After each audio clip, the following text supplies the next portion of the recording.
ఈ రైతు పంట పెట్టుబడి సాయానికి సంబంధించి అన్నదాత సుఖీభవ పథకమైన ఏ ఇతర ప్రభుత్వ పథకమైన తాజా అప్డేట్ ని ఎప్పటికప్పుడు మీరు ఈ ఛానల్ ద్వారా చూసి తెలుసుకుంటూ ఉండడం కోసం వెంటనే ఈ ఛానల్ లైక్ చేసి సబ్స్క్రైబ్ చేసుకోండి.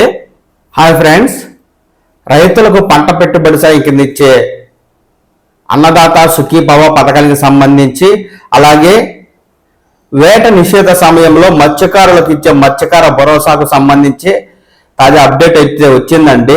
ఈ నెల 24వ తేదీ నుంచి రాష్ట్ర అసెంబ్లీ సమావేశాలు అయితే జరుగుతాయి.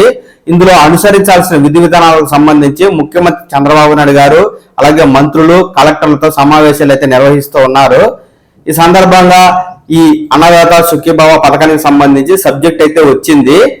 కేంద్ర ప్రభుత్వం పిఎం కిసాన్ ద్వారా ఏడాదికి 3 విడతల్లో 6,000 రూపాయల పంట పెట్టుబడి సాయం అయితే అందిస్తుందని, ఈ 6,000 రూపాయలకు అదనంగా రాష్ట్ర ప్రభుత్వం మరో 14,000 రూపాయలను కలిపి ఏడాదికి 20,000 రూపాయలు అయితే ఆర్థిక సహాయం అందిస్తామని హామీ ఇచ్చామని, ఇందులో భాగంగా కేంద్ర ప్రభుత్వం ఎప్పుడైతే పిఎం కిసాన్ నిధులు విడుదల చేస్తుందో వాటితో పాటే రాష్ట్రంలో అన్నదాత సుఖీభవ పథకాన్ని అమలు చేస్తూ రైతులకు పంట పెట్టుబడి సాయం అందిస్తామని, ఈ సాయం పిఎం కిసాన్ ఇచ్చినట్టే రాష్ట్రంలో కూడా 3 విడతల్లో అందివ్వాలని నిర్ణయం తీసుకున్నట్టు ముఖ్యమంత్రి అయితే చెప్పారండి. పిఎం కిసాన్ నిధులను ఫిబ్రవరి నెల చివరిలో విడుదల చేసే అవకాశం ఉన్నట్టుగా తాజాగా అప్డేట్ అయితే వస్తూ ఉండగా, ఇదే సమయానికి అన్నదాత సుఖీభవ పథకానికి సంబంధించి తొలి విడత నిధులను రాష్ట్ర ప్రభుత్వం విడుదల చేసే అవకాశం ఉంది. అలాగే వేట నిషేధ సమయంలో మత్స్యకారులకు మత్స్యకార భరోసా పథకం కింద 20,000 రూపాయల సహాయం అయితే చేస్తారు. ఈ సహాయానికి సంబంధించి మత్స్యకారులకు ఏప్రిల్ నెలలో నిధులను అందిస్తామంటూ కూడా ముఖ్యమంత్రి గారు కీలక అప్డేట్ అయితే ఇచ్చారండి. ప్రస్తుతం తెలుగు రాష్ట్రాల్లో రైతులకు సంబంధించి భూదార్ రిజిస్ట్రేషన్ ప్రక్రియ శరవేగంగా జరుగుతూ ఉంది. ప్రభుత్వానికి సంబంధించి ఏ రాయితీ పొందాలన్నా ఈ భూదార్ అనేది అత్యవసరంగా ఉందని, ప్రతి ఒక్కరూ ఈ భూదారికి సంబంధించి రిజిస్ట్రేషన్ చేయించుకోవాలని, రైతులకు సంబంధించి ఈ విశిష్ట సంఖ్యతోనే ఎరువులకు సబ్సిడీలైనా, అన్నదాతకు సుఖీభవ అయినా, పిఎం కిసాన్ అయినా, తెలంగాణలో రైతులకు రైతు భరోసా అయినా వస్తుందని, కాబట్టి ప్రతి ఒక్కరూ ఈ రైతులకు సంబంధించి ఫార్మర్ రిజిస్ట్రీలో రిజిస్ట్రేషన్ చేసుకోవాలి అంటూ తాజా అప్డేట్ అయితే ఇస్తున్నారు. మనకు ఏ ప్రభుత్వ పథకం రావాలన్నా రైతులకు ఇది తప్పనిసరి అండి.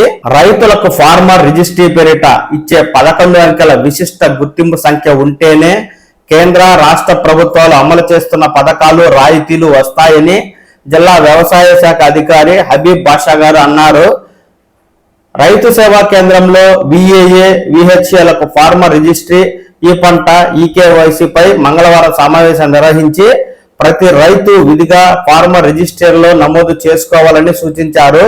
ఈ పంట ఈకేవైసీ ప్రగతిపై ఆరా తీసి సకాలంలో ఈకేవైసీ ప్రక్రియ అయితే పూర్తి చేయాలని, రైతులందరూ భూదార్ అయితే తీసుకోవాలని ఇక్కడ అధికారులు అయితే రైతులకు కీలక అప్డేట్ అయితే ఇస్తున్న నేపథ్యంలో రైతులందరూ తప్పనిసరిగా మీ రైతు సేవా కేంద్రాలకు వెళ్లి ఈ భూదార్ అయితే తీసుకోండి.